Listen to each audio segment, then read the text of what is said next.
The All Saints Anglican Church in New Amsterdam marked its 183rd dedication anniversary yesterday, June 30th. More in this report. June 30th, 2022 marked the 183rd dedication anniversary of the All Saints Anglican Church. Christian work in Berbice was introduced by the Lutherans, who built the first church in New Amsterdam by 1803. In the early days, the Anglican members, who were known as the Church of England, used the old Lutheran chapel for their Mass, since there was no existing Anglican church at that time. The All Saints Anglican Church's parish priest, Father Ezra Minty, shared a bit of history on the establishment of the church's edifice during an interview with Channel 8 News. Anglicanism started long before 1839. In fact, it started basically in 1811. But back then, we did not have a physical structure, a church, so to speak. We shared the church, a church whereby you had the dual service. One will come in the morning and one will come in the afternoon. However, the vestry, persons in charge of the church back then, saw it fit to establish their own building. As such, they pooled their monies and so on, and they purchased the lot that the present church is on here at 11 Trinity Street. On June 22, 1839, the committee responsible for overseeing the construction of the building reported that the structure was completed, but it was not until June 30th of 1839 that the building was officially dedicated. The building included a tall tower, which has a clock and weather vane. The four-faced clock that was made in London was installed in 1841 at a cost of £241. The weather vane served as a guide to travelers as they crossed the Berbice River. A few years after, in 1876, the church was repaired and enlarged. This project costed $5,000 and included the removal of the galleries and addition of the south wing. The church was also extended in length, and the side porches were added. Further rehabilitations were done on the church in 1894 with the addition of the North Aisle and Lady Chapel. In 1957, a new wing was constructed on the northern side of the church in concrete, thus replacing the louvre's window with casement windows. Later, the west end was completely renovated, and the tower was repaired, and a large gallery was installed. The most recent rehabilitation was done in 2018 to 2019, with extensive repair works executed on the eastern section, and the entire building was repainted for its 180th dedication anniversary in 2019. The church benefited from an electrical Hammond organ in 1955 that was donated by Ms. Keturah Sam. During its 120th dedication anniversary in 1959, shrines of the Sacred Heart of Mary and Jesus, along with Stations of the Cross, were installed, and statues of 8 different saints were also dedicated. An unusual feature is the sarcophagus in the northeast corner of the church.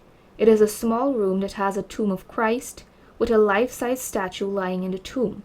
It is said that the All Saints Anglican Church is notably the only church in the Caribbean with this feature. The eastern part of the church houses a baptismal font, that is a receptacle containing baptismal water, used to pour on the heads of infants and adults during baptism.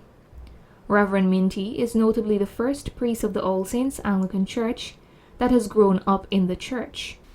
Over the years, of course, lots of priests would have served here, and I would have had the opportunity to be one of the persons who grew up in this church.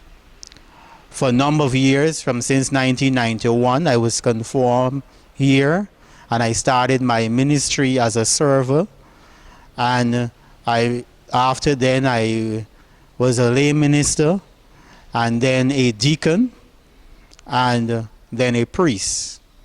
I would have moved from here in 2019 to take up position as priest in charge of St. Margaret's. Then I returned here on May the 1st of this year.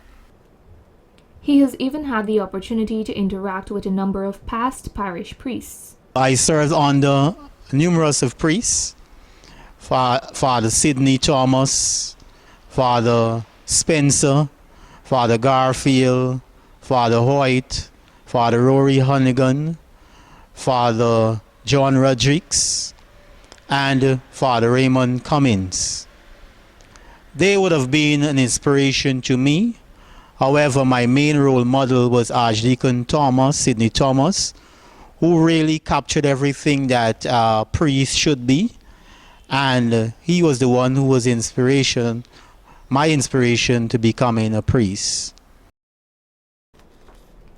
His plans for the church in the next few years will include undertaking a few rehabilitation projects. After so many years, we have some renovation that we need to do.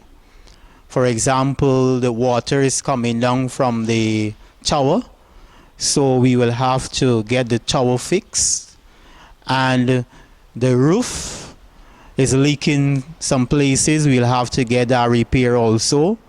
So my term here, and looking forward for the next year or two, I would like to get those things fixed. And of course, we would like for the general public to come on board, past members who would have been baptized, confirmed, married, and all of that, and who have relatives that were buried here and so on. We would like them to come on board so that we can basically revamp this church and make it to where, or put it back to where it should be. He later related how the church will commemorate its 183rd anniversary. This year, our celebration wouldn't be such grand. We will just have a service on Sunday, the 3rd of July at 7:30 hours. After that, we will have persons bringing meals and so on, and we will share, so to speak. Congratulations to the All Saints Anglican Church on its 183rd dedication anniversary. It is hoped that the church will continue to receive support from its parishioners, both regionally and internationally, to maintain the building that is one of New Amsterdam's oldest landmarks. Narima Ali, Channel 8 News.